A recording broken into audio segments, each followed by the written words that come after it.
Magandang araw! Tara, samahan niyo ako. Unang araw natin dito sa Singapore, kaya tara, magala-gala tayo. So yung unang gagalain natin is yung Sultan's Mosque. Medyo malapit lang siya sa bahay, kaso kapag lalakarin mo kasi siya, abutin ng 30 minutes, so magbabas tayo.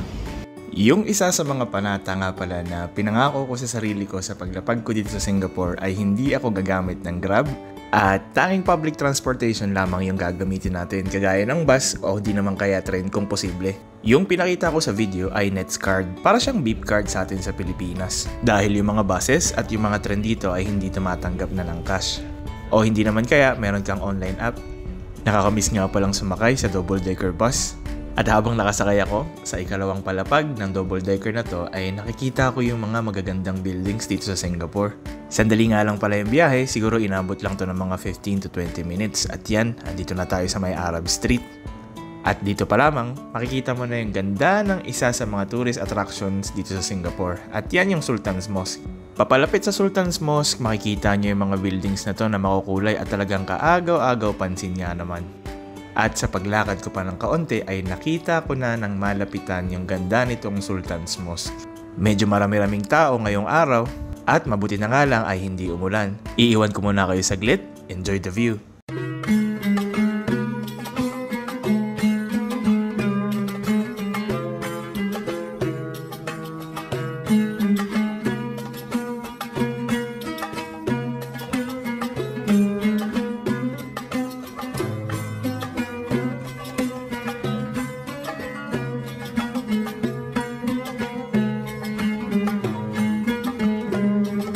Siyempre, kailangan natin kumain dito ng Arabic food. Ang Arabic food na kainin natin is shawarma, chicken shawarma. Pero marami siyang Arabic flavor. Nakakamiss ang Kuwait. Makan. Akil. Ang braces natin. Maraming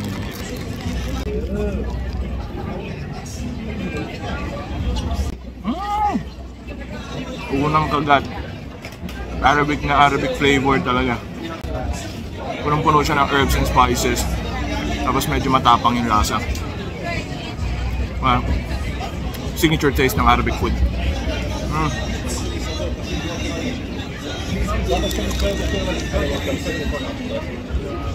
Sana lang hindi bumigat ang braces ko.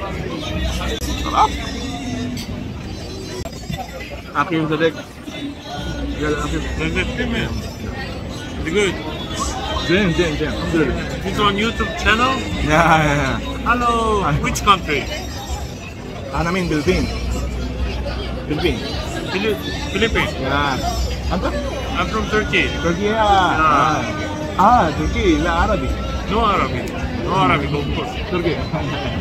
Okay. Nice to meet you too, Ibrahim. Ibrahim. You are? Joshua. Nice to meet you. Welcome to Singapore. Thank you. It's amazing. Kasi Ibrahim yun, doon siya trabaho. Taga-Turkey daw siya. At sa paglalakad-lakad ko nga ng kaunti, na-realize ko na nasa Kampong Glam na pala ako. Maswerte kasi isa to sa mga lugar na gusto kong puntahan ngayong araw. At habang naglalakad-lakad ako, nakita ko nga yung history boards dito sa may Kampong Glam. At dito ko natutunan na itong mga murals pala na nakita nyo kanina ay ipininta pala ng 23 days noong 2003. Idinidepict nito yung history nitong Kampong Glam. Dito ko rin natutunan yung mga traders mula sa Malay Archipelago, Middle East, China, pati na rin ng India ay nag-set up ng business dito sa Kampong Glam dahil malapit ito sa dagat. At ito ay nangyari noong 19th century.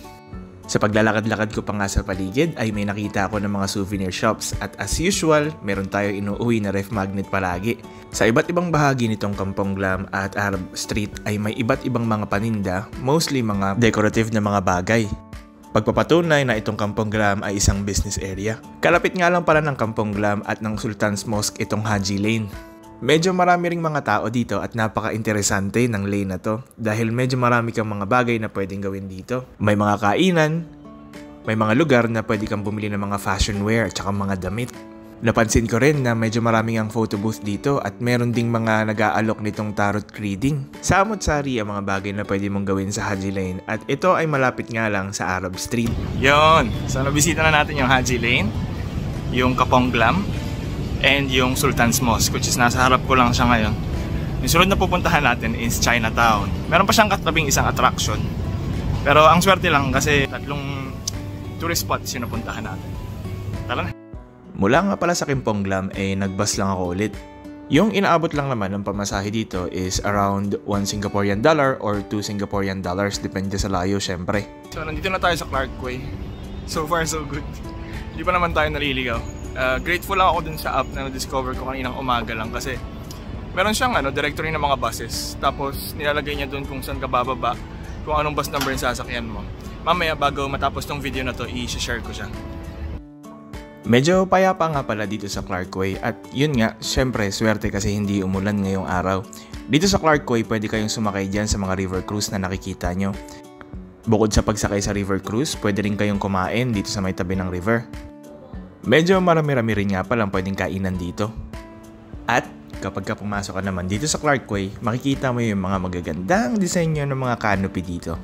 Nakakaagaw pansin rin yung disenyo ng mga bahay. Ang gaganda ng mga kulay nila at talagang mapapahanga ka sa ganda ng mga disenyo nito.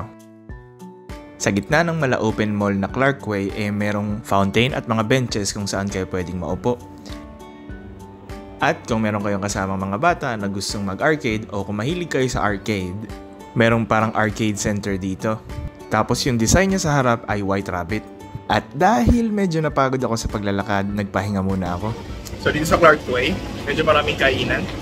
Marami rin tambayan. Parang okay sumakay dun sa ferry dun. Sa may ilog. Pero medyo marami pwedeng gawin dito. Then, chill tayo, chill. Alos maghapon na tayong nasa labas. Masaya dito sa Singapore. Yung nga lang mahal.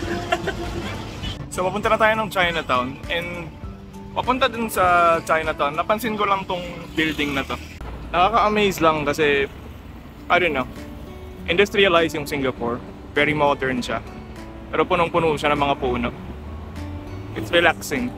So it feels fresher here. Sa paglalakad ko pa nga ng kaunti, nakita ko tong lugar na to kung saan halos bawat sulok ng building ay punong-puno ng halaman. Kahit nga na elegant yung style ng lugar na to, pinuno pa rin talaga nila ng greenery at sobrang nakaka-relax nga naman sa mata. Napansin ko rin sa paglalakad na yung mga building nito medyo identical yung design. Sobrang diverse lang ng architectural influences dito sa Singapore dahil ito ay halo-halong Malay, Chinese at European. Sa pagsapit nga ng dilim ay lumiliwanag na yung mga ilaw at makikita natin yung ganda ng streets ng Singapore ngayong gabi. Yung Chinatown nga pala ay nasa may Mosque Street na kailangan natin kumanan pero hindi ako kumanan agad kasi napansin ko tong temple na to. At dahil medyo na-curious nga ako ay nilapitan ko at pumasok ako sa loob. Yung templo nga pala na to ay isang Buddhist temple at tinatawag siyang Sri Mariamman Temple. Medyo na-amaze lang din ako sa pagpasok ko kasi parang buhay talaga itong mga statue na to at parang nakatingin sila lahat sa akin. Ang swerte nga lang ngayong araw kasi meron tayong bonus place na napuntahan.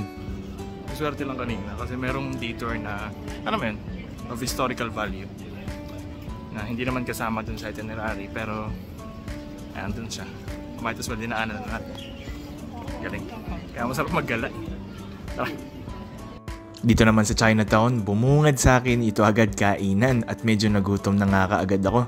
Kapansin-pansin talaga yung mga ilaw at yung mga shops palagi kapag ka nasa Chinatown ka. Buhay na buhay at consistent ang identity pati na rin yung mga infrastructures ng bawat Chinatown. At as usual din, naa-amaze lang talaga ako kung gaano kalinis ang Singapore. Walang basura, walang dumudura kung saan-saan, at napaka-organized na mga buildings and infrastructures nila.